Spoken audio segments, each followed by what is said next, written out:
Hi students, welcome back to my channel MD happy.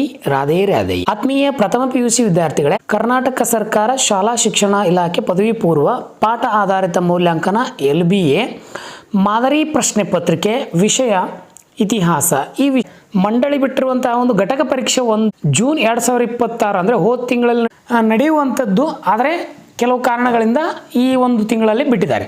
So ಪ್ರಥಮ PUC ಜಾಗತಿಕ ಇತಿಹಾಸಕ್ಕೆ ಸಂಬಂಧಪಟ್ಟಂತೆ ಇಲ್ಲಿ ಈ ಪ್ರಥಮ PUCಯನ್ನು ಓದ್ತಿರುವಂಥ ವಿದ್ಯಾರ್ಥಿಗಳು ಪ್ರಮುಖವಾಗಿ ಗಮನಿಸುವಂಥ ವಿಷಯ ಏನಪ್ಪಾ ಅಂತಂದರೆ, ನೀವು 2026 ಮತ್ತು 27ನೇ ಸಾಲಿನಲ್ಲಿ ಇತಿಹಾಸ ವಿಷಯವನ್ನು ತೆಗೆದುಕೊಂಡಿದ್ದೀರಿ. ಅದು ಆರ್ಟ್ಸ್ ಆಗಿರ್ಬೋದು ಅಥವಾ ಕಾಮರ್ಸ್ ಆಗಿರ್ಬೋದು. ಆ ವಿಭಾಗದ ವಿದ್ಯಾರ್ಥಿಗಳಿಗೆ ಗರಿಷ್ಠ ಅಂಕಗಳು ಇತಿಹಾಸದಲ್ಲಿ 30 ಅಂತ ಕೊಟ್ಟಿದ್ದಾರೆ. ಈ ವರ್ಷ ಎಷ್ಟ್ರಿ 30 ಅಂಕಗಳನ್ನು ಕೊಟ್ಟಿದ್ದಾರೆ. 40 ಅಂಕಗಳು ಇರ್ತವೆ. 40 ಅಂಕದಲ್ಲಿ 30 ಅಂಕ ಪರೀಕ್ಷೆಗಿದ್ರೆ ಇನ್ನು ಮೌಖಿಕವಾಗಿ 10 ಅಂಕಗಳನ್ನು ಕೊಡುವಂಥ ಸಾಧ್ಯತೆ. ಅವಧಿ 1 ಗಂಟೆ ಮಾಡಿದ್ದಾರೆ. ಮೊದಲು 1 ಗಂಟೆ 30 ನಿಮಿಷ ಇತ್ತು. 1 ಗಂಟೆ ಅಂದರೆ ಒಟ್ಟು ಪ್ರಶ್ನೆಗಳು 15 ಇರ್ತವೆ ನಿಮಗೆ. ಈ ಆಧಾರವಾಗಿಟ್ಟುಕೊಂಡೇ ನಿಮ್ಮ ಶಿಕ್ಷಕರು ನಿಮ್ಮ ಕಾಲೇಜುಗಳಲ್ಲಿ ನಿಮಗೆ ಈ ಒಂದು ಘಟಕ ಪರೀಕ್ಷೆಗಳನ್ನು ತೆಗೆದುಕೊಳ್ಬೇಕು. ಉತ್ತಮವಾದಂಥ ಮಾಹಿತಿಯನ್ನು ಈ ಒಂದು ವಿಡಿಯೋ ತೆಗೆದುಕೊಂಡು ಬರ್ತಾ ಇದೆ. ನೀವು ಮಾಡಬೇಕಾಗಿದ್ದಿಷ್ಟೇ, ನಮ್ಮ ಚಾನಲನ್ನು ಇನ್ನೂ ಯಾರು ಸಬ್ಸ್ಕ್ರೈಬ್ ಆಗಿಲ್ಲ, ದಯವಿಟ್ಟು ನಮ್ಮ ಚಾನಲನ್ನು ಸಬ್ಸ್ಕ್ರೈಬ್ ಮಾಡ್ಕೊಳ್ಳಿ. ಜೊತೆಗೆ ಈ ವಿಡಿಯೋಗಳನ್ನು ನಿಮ್ಮ ಸ್ನೇಹಿತರುಗಳಿಗೆ ಶೇರ್ ಮಾಡಿ. ವಿಡಿಯೋ ಇಷ್ಟ ಆದರೆ ಲೈಕ್ ಮಾಡಿ. ಕಮೆಂಟ್ ಬಾಕ್ಸಲ್ಲಿ ತಪ್ಪದೆ ರಾಧೆ ರಾಧೆ ಅಂತ ತಿಳಿಸಿ ಅಂತ ಹೇಳ್ತೀನಿ. ಸೊ ನೇರವಾಗಿ ನಾನು ಯಾವೆಲ್ಲ ಘಟಕಗಳನ್ನು ತೆಗೆದುಕೊಂಡು ನಿಮಗೆ ಪರೀಕ್ಷೆ ಘಟಕ ಪರೀಕ್ಷೆಯನ್ನು ಇಡ್ತಾ ಇದ್ದಾರೆ ಅಂತ ನೋಡ್ತಾ ಹೋದಾಗ, ಇತಿಹಾಸದ ಅರ್ಥ ಮತ್ತು ವ್ಯಾಖ್ಯೆ 1.1ನಲ್ಲಿ ಇತಿಹಾಸದ ಅಧ್ಯಯನದ ಪ್ರಾಮುಖ್ಯತೆ ಮತ್ತು 2ನೇ ಅಧ್ಯಾಯ ಆಗಿರುವಂಥ ಮಾನವನ ವಿಕಸನದ ಕತೆ, ಈ 2 ಅಧ್ಯಾಯಗಳನ್ನು ಇಟ್ಕೊಂಡು ಒಟ್ಟು ನಿಮಗೆ 30 ಅಂಕಗಳಿಗೆ ಒಂದು ಘಟಕ ಪರೀಕ್ಷೆಯನ್ನು ಮಂಡಳಿಯವರು ಒಂದು LBA ಪ್ರಶ್ನೆ ಪತ್ರಿಕೆಯನ್ನು ಬಿಟ್ಟಿದ್ದಾರೆ. ನೇರವಾಗಿ ವಿಷಯದ ಕಡೆ ಬರೋಣ. ಪ್ರಶ್ನೆಗಳ ಕ್ರಮ ಸಂಖ್ಯೆಯನ್ನು ಸರಿಯಾಗಿ ಬರೀಬೇಕು. ನೀವು ಪ್ರಥಮ ವಿದ್ಯಾರ್ಥಿಗಳು ಇರ್ತಿರಲ್ಲ, ಅದು 1, 2, 3, 4 ಅದರೊಳಗಡೆ ಆನ್ಸರು A, B, C ಈ ರೀತಿ ಅಂತ ಬರಿಬೇಕು. ಇನ್ನು ಪ್ರಶ್ನೆಗಳ ಸೂಚನೆ ಅನುವಾಗಿ ಉತ್ತರಿಸಿ. ಅಂದರೆ ಇಲ್ಲಿ ಒಂದು ಸೂಚನೆಯನ್ನು ಕೊಟ್ಟಿದ್ದಾರೆ. ಅಂದರೆ ಈಗ ನೋಡಿ, ಕೆಳಗಿನವುಗಳಲ್ಲಿ ಕೊಟ್ಟಿರುವ ಆಯ್ಕೆಗಳಲ್ಲಿ ಸೂಕ್ತವಾದ ಉತ್ತರವನ್ನು ಆರಿಸಿ ಬರಿ. ಇದೊಂದು ಸೂಚನೆಯಪ್ಪ. ಇದನ್ನು ಸೂಚನೆ ಅನುಗುಣವಾಗಿ ನೀವು ಉತ್ತರವನ್ನು ಬರಿಬೇಕು ಅಂತ ಹೇಳ್ತಾರೆ. ಇಲ್ಲಿ 2 ಅಂಕ ನಿಮಗೆ ಬಹು ಆಯ್ಕೆಯಲ್ಲಿ ಕೊಟ್ಟಿದ್ದಾರೆ. ಎಷ್ಟು ಅಂಕ ರೀ? 2 ಅಂಕ ಭಾಗ A ಆಗಿ ಸಂಬಂಧಪಟ್ಟಂತೆ. ನೋಡ್ರಿ, ಮೊದಲನೇ ಅಧ್ಯಾಯದಲ್ಲಿ ಹೇಳಿರುವಂತೆ ಹಿಸ್ಟರಿಯ ಪದದ ಅರ್ಥ ನಿಮಗೊಂದು ನಾನು ವಿಡಿಯೋವನ್ನು ಬಿಟ್ಟಿದ್ದೆ. ಆ ವಿಡಿಯೋದಲ್ಲಿ ನಿಮಗೆ ಈ ಮೊದಲನೇ ಘಟಕದ ಪ್ರಶ್ನೋತ್ತರಗಳನ್ನು ಕೊಟ್ಟಿದ್ದೆ. ನೀವು ಯಾರು ಗಮನಿಸಿಲ್ಲ, ಪ್ಲೇಲಿಸ್ಟಲ್ಲಿ ವಿಡಿಯೋ ಇದೆ, ಹೋಗಿ ನೋಡಿ. ಹಿಸ್ಟರಿ ಪದದ ಅರ್ಥ ಅಂಥೇಳಿ 4 ಆಯ್ಕೆಗಳನ್ನು ಇಲ್ಲಿ ನಿಮಗೆ ಕೊಟ್ಟಿದ್ದಾರೆ. ನೀವು ಪ್ರಮುಖವಾಗಿ ಕಾಮೆಂಟ್ ಮಾಡಿ ನನಗೆ ಈ ಉತ್ತರವನ್ನು ತಿಳಿಸ್ಬೇಕು, ಯಾವುದು ಒಂದಿದೆ ಅಂಥೇಳಿ. ಸೊ ನಿಮಗೆ ಕಮೆಂಟ್ ಮಾಡಲಿಲ್ಲ ಅಂತಂದ್ರೂ ನೆಕ್ಸ್ಟ್ ವಿಡಿಯೋದಲ್ಲಿ ನಿಮಗೆ ಕಂಪ್ಲೀಟ್ ಆಗಿರುವಂಥ ಕೀ ಆನ್ಸರ್ ನಾನು ಕೊಡ್ತೀನಿ. ಅದ್ರ ಬಗ್ಗೆ ಬೇಡ. ಇಲ್ಲಿ 2ನೇ ಪ್ರಶ್ನೆ ನೋಡ್ರಿ, ಶಿಲೆಗಳಿಂದ ಆಯುಧಗಳನ್ನು ತಯಾರಿಸಿದ ಪ್ರಥಮ ಮಾನವನ ಪ್ರಜಾತಿ ಅಂತ ಕೇಳಿದ್ದಾರೆ. ಸೊ ಈ 4 ಪ್ರಜಾತಿಗಳಿದೆ. ಹೋಮೋ ಹೆಬಿಲೆಸ್, ಆಸ್ಟ್ರಲೋಪಿಥಿಕಸ್ ಮತ್ತು ಹೋಮೋ ಎರೆಕ್ಟಸ್ ಮತ್ತು ನಿಯಾಂಡರ್. ಈ 4 ಆಯ್ಕೆಗಳು ಯಾವುವು ಉತ್ತರ ಅಂಥೇಳಿ ಕಮೆಂಟಲ್ಲಿ ತಿಳಿಸಿ. ಇನ್ನು 2 ಅಂಕ ಬಿಟ್ಟ ಸ್ಥಳಕ್ಕೆ ಸೀಮಿತವಾಗಿಟ್ಟಿದ್ದಾರೆ ಘಟಕ ಪರೀಕ್ಷೆಗಳು. ಇದೇ ಆಧಾರವಾಗಿಟ್ಟುಕೊಂಡೇ ನಿಮ್ಮ ಕಾಲೇಜಿನಲ್ಲಿ ಘಟಕ ಪರೀಕ್ಷೆಗಳನ್ನು ನಡೆಸಬೇಕು ಅಂತ ಮಂಡಳಿ ಹೇಳಿದೆ. ಬಿಟ್ಟ ಸ್ಥಳಗಳನ್ನು ಆವರಣದಲ್ಲಿ ಕೊಟ್ಟಿದ್ದಾರೆ. ಅದರ ಉತ್ತರಗಳನ್ನು ನೋಡಿ ಬರೀರಿ. ನಿಯಾಂಡರ್ ಇದೆ, ದಿ ಸಿಟಿ ಆಫ್ ಗಾಡ್ ಇದೆ, ಎ ಸ್ಟಡಿ ಆಫ್ ಹಿಸ್ಟ್ರಿ ಇದೆ. 2 ಪ್ರಶ್ನೆಗೆ 3 ಆಯ್ಕೆಗಳನ್ನು ಕೊಟ್ಟಿದ್ದಾರೆ. ಆರ್ನಾಲ್ಡ್ ಟೈಬ್ನಿಯವರ ಕೃತಿ ಯಾವುದು?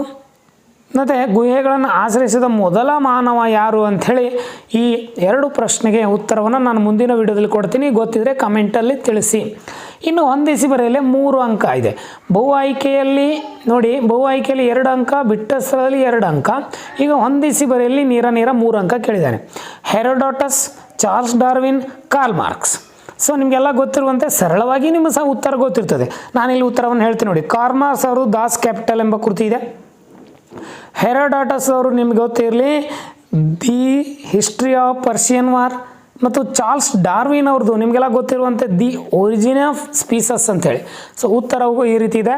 ಸೊ ನೀವು ನಿಮ್ಮ ಅನಿಸಿಕೆಗಳನ್ನು ತಪ್ಪದೇ ಕಮೆಂಟ್ ಮಾಡ್ರಪ್ಪ. ದಯವಿಟ್ಟು ಯಾವ ವಿದ್ಯಾರ್ಥಿಗಳು ಬರೀ ನೋಡ್ತಾ ಇದ್ದೀರಿ, ಯಾರು ಗಮನಿಸ್ತಾ ಇದ್ದೀರಿ, ಆದಷ್ಟು ಕಮೆಂಟ್ಗಳನ್ನು ತಿಳಿಸಿ. ನೀವು ಮಾಡುವಂಥ ಒಂದು ಕಮೆಂಟು ನನಗೆ ಭಾಳಷ್ಟು ಕುತೂಹಲ, ಖುಷಿಯನ್ನು ಕೊಡ್ತದೆ.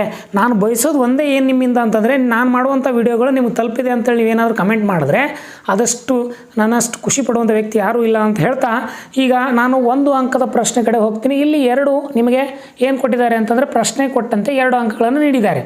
ಈಗ ನೋಡಿ, ಒಂದು ಪದ ಇಲ್ಲವೇ ಒಂದು ವಾಕ್ಯದಲ್ಲಿ ಉತ್ತರಿಸಿ ಅಂತ ಕ್ವಶನನ್ನು ಕೊಟ್ಟಿದ್ದಾರೆ, ಸೂಚನೆಯನ್ನು ಕೊಟ್ಟಿದ್ದಾರೆ. ಇಲ್ಲಿ ನೋಡಿ, ಇತಿಹಾಸಕ್ಕೆ ಸಂಬಂಧಿಸಿದಂತೆ JB ಬ್ಯೂರಿ ಅವರ ವ್ಯಾಖ್ಯಾನವನ್ನು ಬರೀರಿ ಅಂತ ಹೇಳ್ತಾರೆ. ಅವರ ವ್ಯಾಖ್ಯಾನ ಏನಪ್ಪ ಅಂಥೇಳಿ ಬರೀರಿ ಅಂತ ಕೊಡ್ತಾರೆ. ಹೋಮ ಪದದ ಅರ್ಥವನ್ನು ತಿಳಿಸಿ 2 ಪ್ರಶ್ನೆಯನ್ನು ಕೊಟ್ಟಿದ್ದಾರೆ. 2ಕ್ಕೆ 2 ಉತ್ತರವನ್ನು ಕೊಡಿ. ಇನ್ನು ಭಾಗ ಬಿಗೆ ನೋಡ್ತಾ ಹೋಗೋಣ. ಭಾಗ ಎದಲ್ಲಿ ನಿಮಗೆ 2 ಬಹು ಆಯ್ಕೆ, 2 ಬಿಟ್ಟ ಸ್ಥಳ, 3 ಹೊಂದಿಸಿ ಬರೀರಿ, 2 1 ಅಂಕದ ಪದ. ಟೋಟಲ್ ಎಷ್ಟಾಯಿತು ನಿಮಗೆ? 9 ಅಂಕಗಳು ಕೊಟ್ಟಂತಾಯಿತು 1 ಅಂಕದಲ್ಲಿ.